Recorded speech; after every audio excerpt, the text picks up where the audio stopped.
sống đi từ nay bóng phê họ có sai cùng ý trong tí mong say có búa tranh mò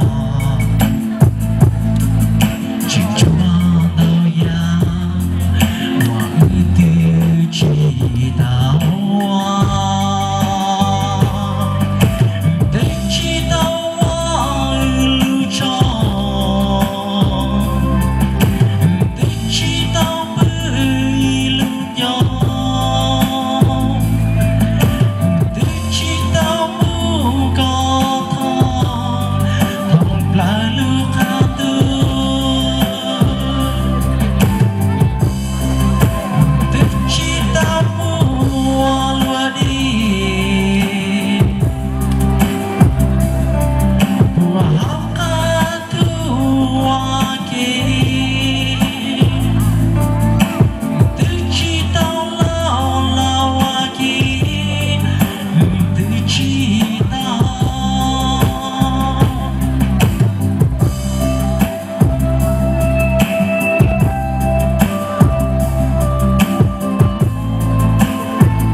sống đi từ nay bóng phê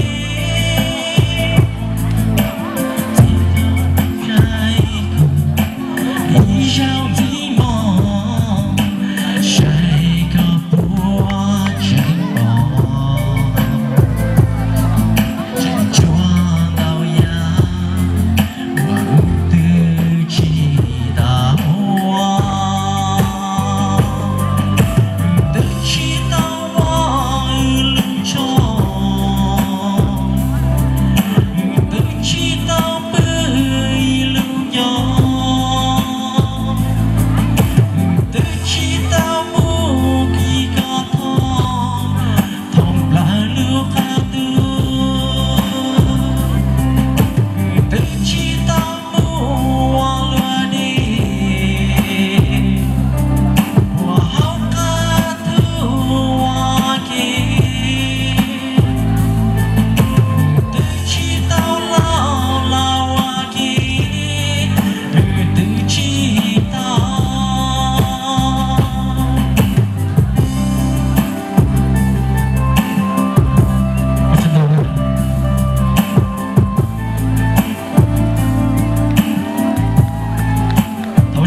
bộ tiền đó cho nó cũng ký bộ thế nhỉ?